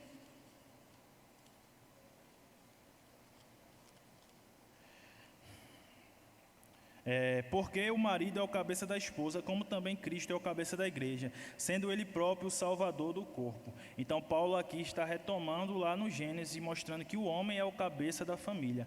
Quando nós vamos chegar em 1 Timóteo capítulo 3, versículo 1 ao 7, que vai trazer os requisitos para ser pastor, a palavra diz: fiel é a palavra, se alguém deseja o episcopado, excelente obra almeja. É necessário, pois, que o bispo seja irrepreensível, esposo de uma só mulher, moderado, sensato, modesto, hospitaleiro, apto para ensinar, não dado ao vinho. E aí ele vai continuar e vai dizer também que é preciso que ele governe bem a sua casa, né? Porque se ele não governa bem a sua própria casa, como ele vai cuidar da casa do Senhor? Os complementaristas, eles entendem: homem e mulheres são iguais em dignidade e honra perante Deus, mas diferentes em funções. A função de governo, a função de liderança foi dada para o homem, e a função pastoral é uma função de governo e liderança na casa de Deus. Então é para o homem exercer essa função. Eu me filio à visão complementarista. Amém. Você tem mais alguma pergunta para mim? Não, né? Meus queridos, aos pastores e à igreja, eu me dou por satisfeito. Eu passo a palavra ao presidente, e aí o presidente tem a liberdade de perguntar se há algum pastor no plenário que queira fazer alguma pergunta. Eu acho que eu estava no teu concílio, não foi, Lucas? Foi teu examinador, não foi? Mas não foi assim não, né? Foi pior. Então eu passo a palavra ao presidente do concílio, pastor Márcio, me dando por satisfeito. Queria o auxílio, o outro microfone está aí, Samuel. O outro microfone está aí para você, os pastores vão fazer algumas perguntas. Está ali, tu podia fazer esse... Há algum pastor que deseja fazer alguma pergunta? De repente, se não houver, a gente resolve logo aqui. Todo mundo se dá por satisfeito? Louvado seja Deus. Então eu queria convidar os pastores ali para a sala de casais, e então a igreja vai estar tendo um momento de louvor aqui, daqui a pouco nós voltamos.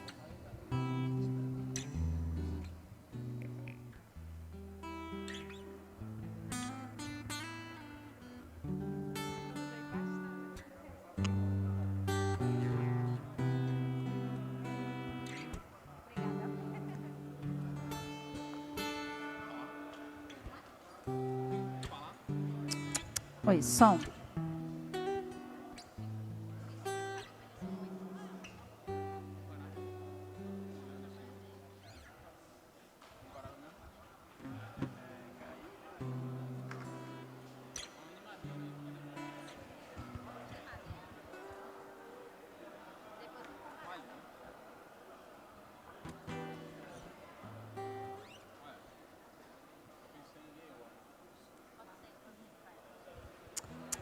Graça e paz, igreja. Vamos nos colocar de pé nesse momento, esticar a coluna. Vamos louvar ao Senhor.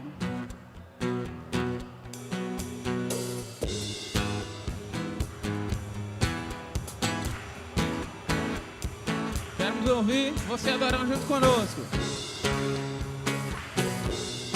Diga, declare que você é grato por tudo que tem. Vamos lá? Eu sou grato Por tudo que tenho, um tesouro maior desse mundo me foi dado como herança eterna. maior prova. Maior prova de um amor tão profundo. Tenho vida, alegria em todo tempo. Tenho amigos, família, muitos irmãos. Foi Jesus, meu amigo verdadeiro, que fez tudo ao me dar a salvação. Louve ao Senhor. Louvarei ao Senhor em todo tempo. Seu louvor estará continuamente em meus lábios e também no coração. Jesus Cristo será sempre minha canção. Sim, e eu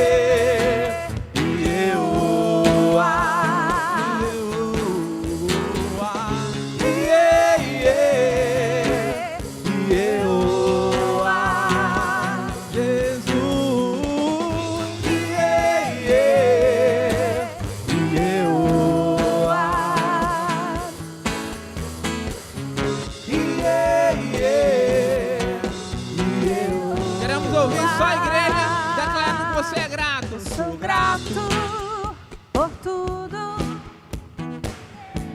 Adora o Senhor, meu irmão. Diga que você é grato. Tesouro maior Desse mundo me foi dado como herança eterna. Maior prova de um amor tão profundo. Tenho vida, alegria em todo tempo. Tenho amigos, família, muitos irmãos. Foi Jesus, meu amigo verdadeiro, que fez tudo ao me dar a salvação. Louvarei ao Senhor em todo tempo. Seu louvor estará continuamente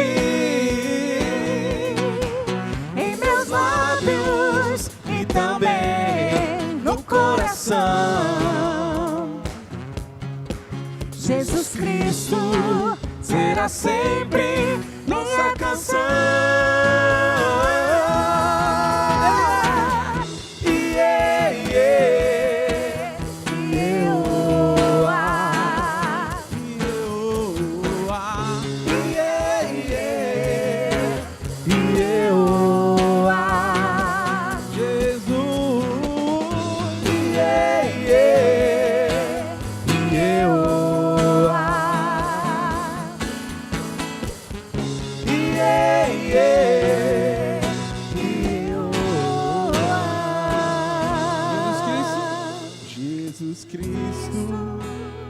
Será sempre nossa canção, nossa canção.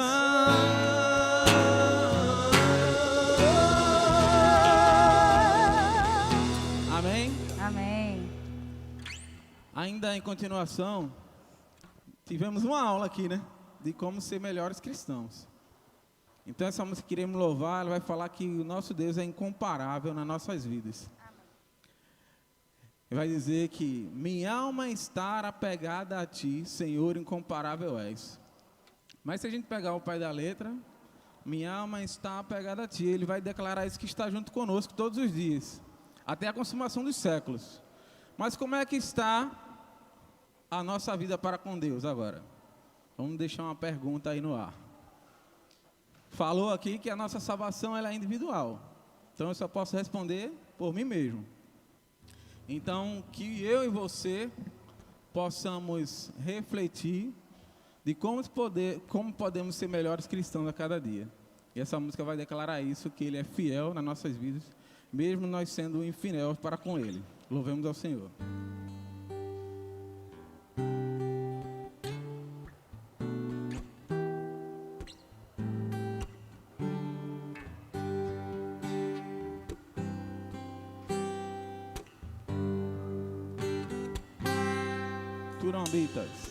Tu não habitas em tendas, nem em tempos feitos por mãos.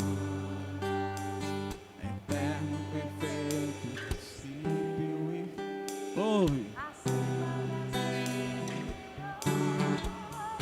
Não há nada no céu, na terra ou no mar, semelhante a ti, Senhor.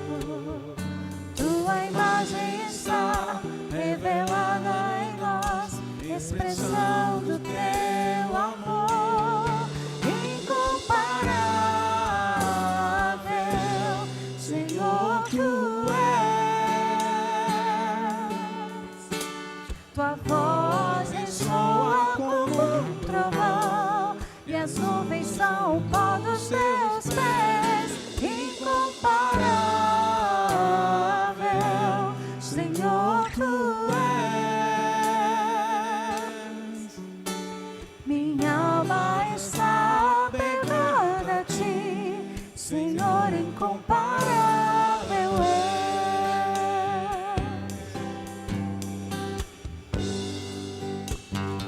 Vamos do início. Tu não habitas? Tu não habitas em tendas, nem em templos feitos por mãos. Eterno, perfeito, princípio e fim, acima das religiões. Não há nada no céu, na terra ou no mar, semelhante a ti, Senhor. Tua imagem está revelada em nós, expressão do teu amor incomparável. Senhor, tu és. Tua voz ressoa como um trovão, e as nuvens são o pó dos teus pés. Incomparável. Senhor, tu és. Minha alma está apegada a ti, Senhor, incomparável és.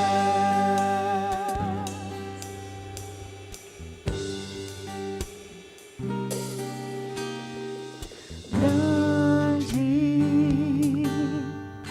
é o Senhor e muito digno de louvor.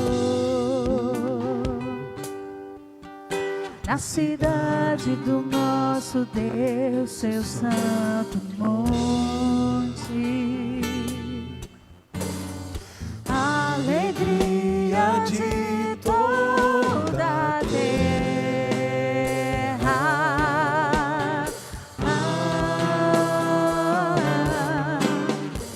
Grande é o Senhor em quem nós temos a vitória, e que nos ajuda contra o inimigo.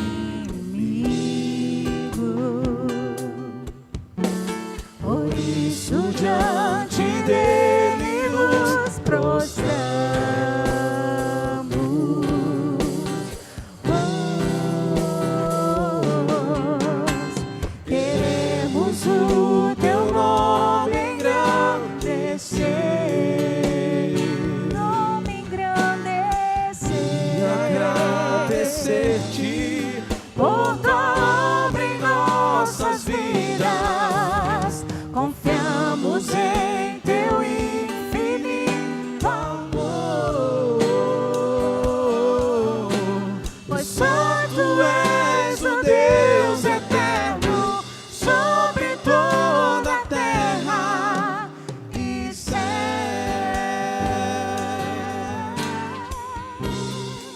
declarar que Ele é grande. Vinícius, grande. Grande é o Senhor, e nós digo de louvor. Na cidade do nosso Deus, seu santo monte, a alegria de toda a terra.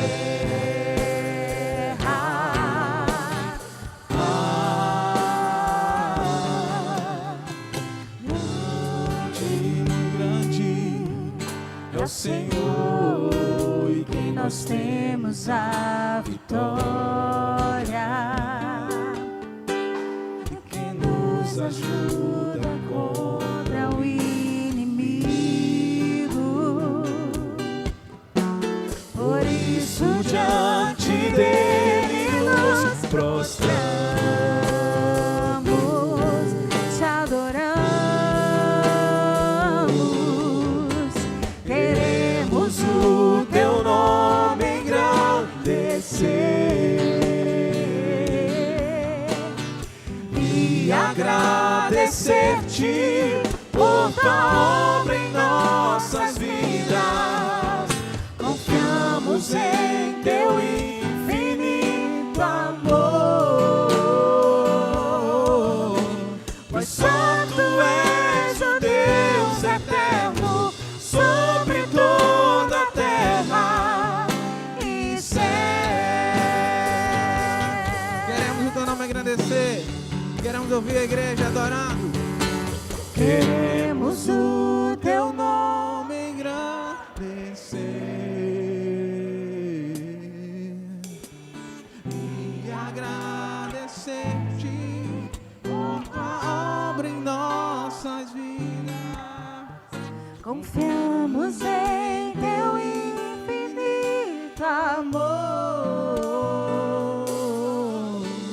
pois só tu és o Deus eterno sobre toda a terra.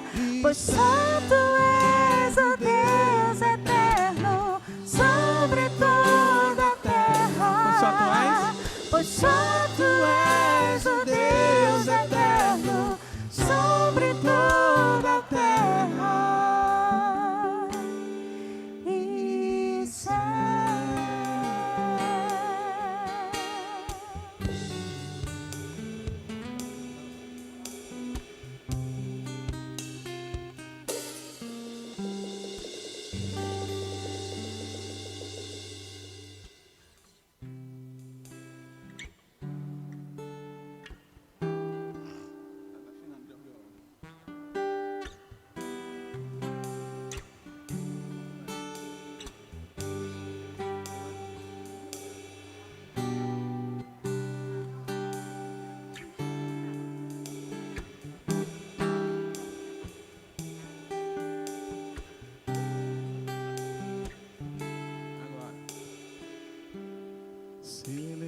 Celebrarei a ti, ó Deus, com meu viver.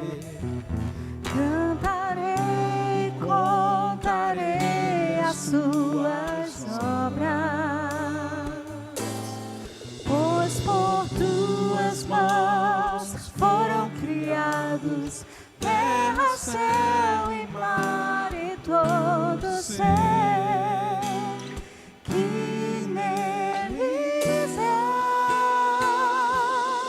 Toda Deus celebra a ti com cânticos de júbilo, pois tu és o Deus Criador.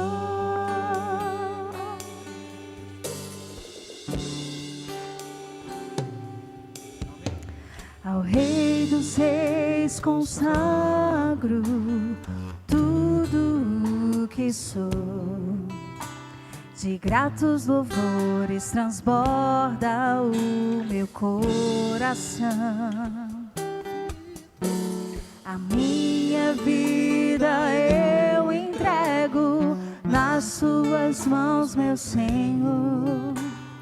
pra te exaltar com todo meu amor.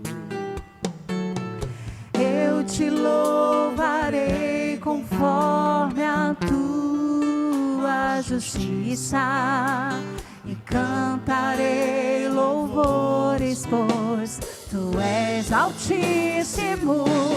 Celebrarei a ti, ó Deus, com meu viver. Cantarei e contarei as suas obras,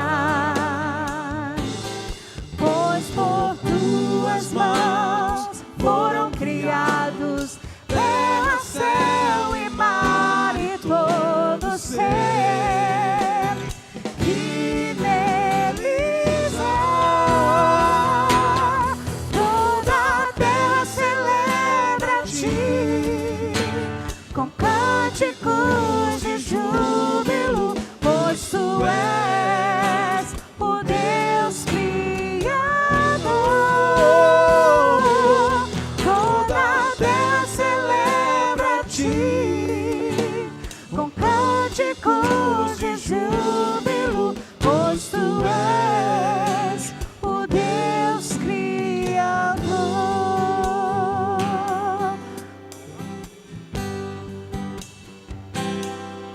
A honra,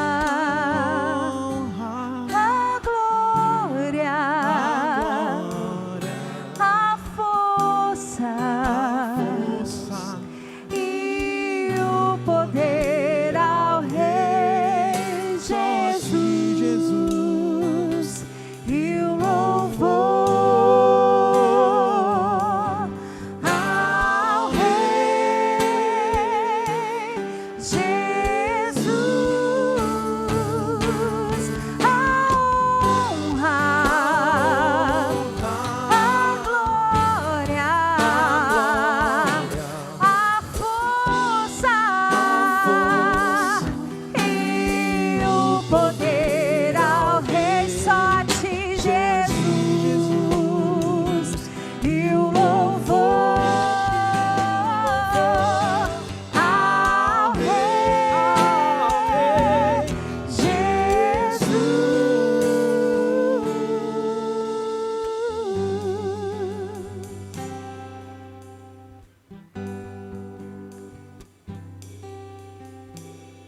Os amados podem ocupar os seus assentos. Nós gostaríamos de expressar nossa gratidão ao nosso bom Deus pelos pastores e suas igrejas aqui representadas. Pastor Carlos Roberto, da PIB de Cajueiro. Pastor Jades Cunha, da Igreja Batista Imperial. Pastor Fernando Gomes, da Igreja Batista dos Remédios. Pastor José Vinícius, da Primeira Igreja Batista do Nipsep. Pastor Lucas, da PIB do Massaranduba. Pastor José Jorge, da Igreja Campo Grande, Jorginho, né? O Jorginho. Pastor Benilton, da Segunda Igreja Batista do Ibura. Pastor Marcos Melo. Pastor Manuel Luiz, da Igreja da Lagoa Encantada, Igreja Batista da Lagoa Evangélica da Batista da Lagoa Encantada. Pastor Lucildo Augusto Bezerra, acho que eu não estou conseguindo entender aqui. Pastor Demétrio, pastor Eliezer, pastor Marcos Antônio, pastor Eduardo Barbosa. Tem dois nomes aqui que eu não consegui entender, mas no total foram 16 pastores presentes, representando as suas igrejas. Que Deus abençoe rica e abundantemente, e a nossa gratidão aí por ter tido a oportunidade de começar e finalizar, que era o nosso objetivo. Agradecer à igreja pela oportunidade de cada um que separou esse espaço precioso na tarde, para poder estarmos aqui, vivendo essa experiência de perto, né? Nem sempre a igreja tem a oportunidade. A última vez que houve um concílio como esse, aqui na igreja, né? Teve um concílio algum tempo atrás, mas foi em outro local, mas aqui na igreja, faz 13 anos atrás, que foi o meu concílio. Há 13 anos atrás, foi o meu concílio. Então é uma oportunidade de chamar para junto a igreja ver como funciona, né? E tanto nos diáconos, que nós teremos também o mesmo processo, pela primeira vez haverá esse processo de concílio no Ministério Diaconal.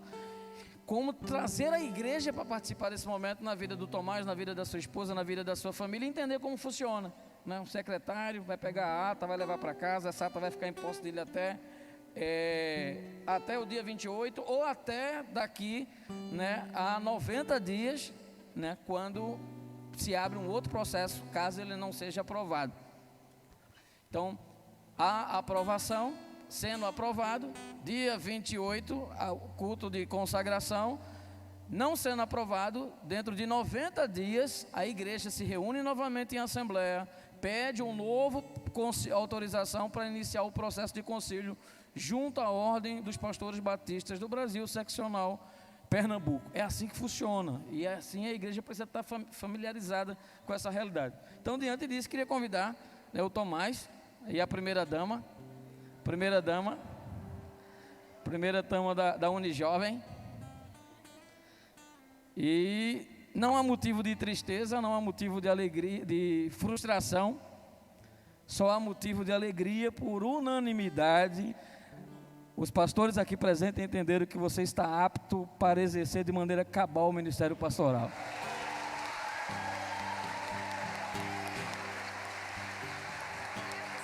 Abraça a tua mulher, homem.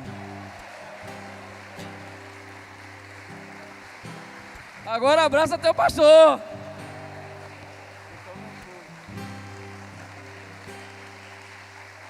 Amém, meus irmãos?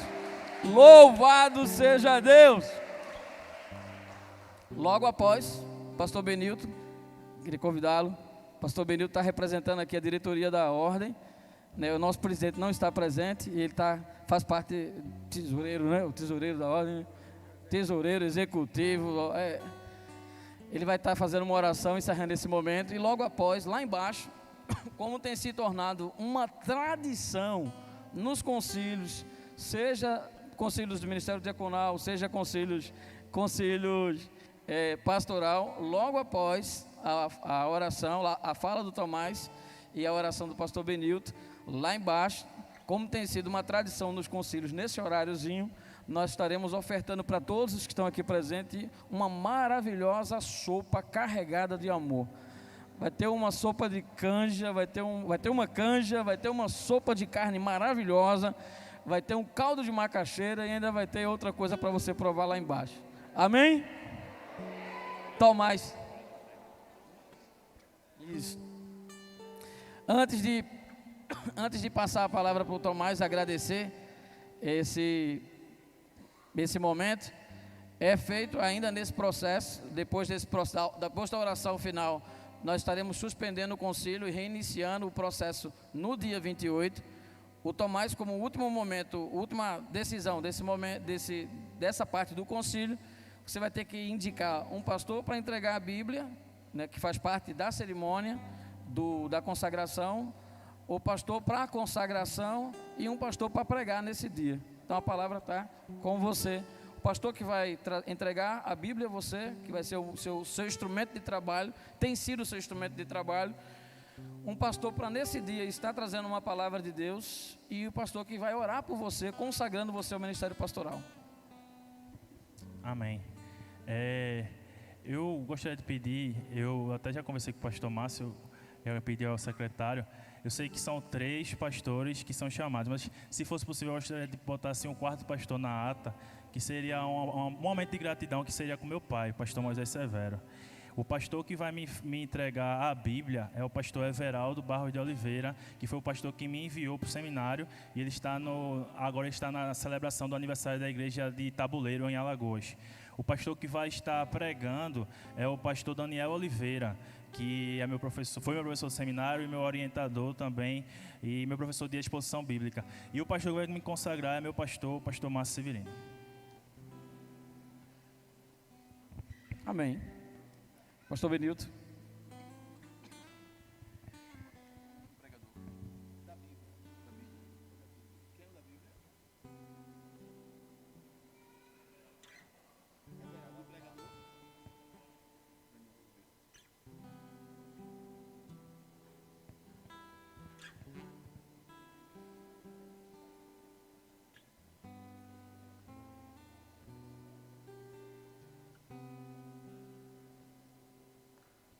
Graça e paz, queridos.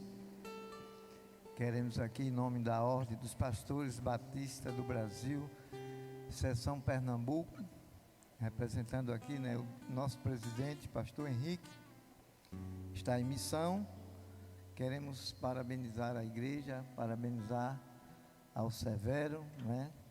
Quando eu olho para a Viviane, eu lembro lá em Muribeca, a dona Raquel. Um prazer estar aqui com vocês hoje, né? Neste momento de alegria, dessa caminhada aí que o Senhor tem dado. Vamos ficar de pé nesse instante, vamos agradecer ao Senhor por este momento, vamos abençoar este casal que está, a partir deste momento, começando uma nova caminhada, né? Na conclusão do concílio, para que ele possa continuar no centro da vontade de Deus. Obrigado, Senhor. Obrigado, Pai, por este momento. Obrigado, Senhor, pela vida do teu servo, ó Pai, que escolheu esta caminhada aprovada por ti, ó Deus. Ó Deus, obrigado por este concílio que está sendo interrompido agora, mas que neste momento nós vimos aqui um homem que tu chamaste preparado para fazer a tua obra, ó Pai. Ó Deus, continua, Senhor, derramando das tuas bênçãos, das tuas maravilhas, do teu cuidado, da tua misericórdia na vida do teu servo e da sua família, e que ele nunca possa esquecer da tua promessa, que ele nunca possa sair do centro da tua vontade e possa iniciar o seu ministério, caminhar bem e terminar melhor do que começou, ó Pai. Muito obrigado, Senhor, por este momento, pela vida de cada pastor que veio aqui representando as suas igrejas. Obrigado por cada pessoa que veio aqui, cada irmão prestigiar este momento, e obrigado pela família do nosso irmão Severo, ó Pai. Continua, Senhor, conosco, nos dando a tua direção, nos protegendo, livrando de todo o mal, e que tu possa, Senhor, continuar derramando das tuas maravilhas na vida do teu povo, para que possamos alcançar essas vidas que estão afastadas e que não te conhecem, ó Pai. Este é o nosso papel, esta é a missão que o Senhor tem dado a cada um de nós, e que Deus continue nos abençoando. Eu te peço isso, já te agradecendo, em nome do Pai, do Filho e do Espírito Santo. Amém e amém. Que a graça bendita do Senhor Jesus Cristo, que o amor de Deus, o nosso Pai, e que as consolações do Divino Espírito Santo sejam derramadas sobre cada um de nós, desde agora como para todos sempre. E a igreja diz: amém. Deus abençoe a todos em nome do Senhor Jesus. E aí eu gostaria de convidar todos os pastores presentes para vir aqui, para a gente tirar uma foto com o Tomás, registrando esse momento nos arquivos pessoais. E aí nos vemos no próximo dia 28, Fernando vai estar aqui como secretário, vai fazer a leitura da ata, e essa ata depois será entregue ao Tomás, e vai passar a parte dos seus documentos pessoais e ministeriais. Deus abençoe a todos em nome do Senhor Jesus. Uma noite de paz, uma noite de ricas bênçãos.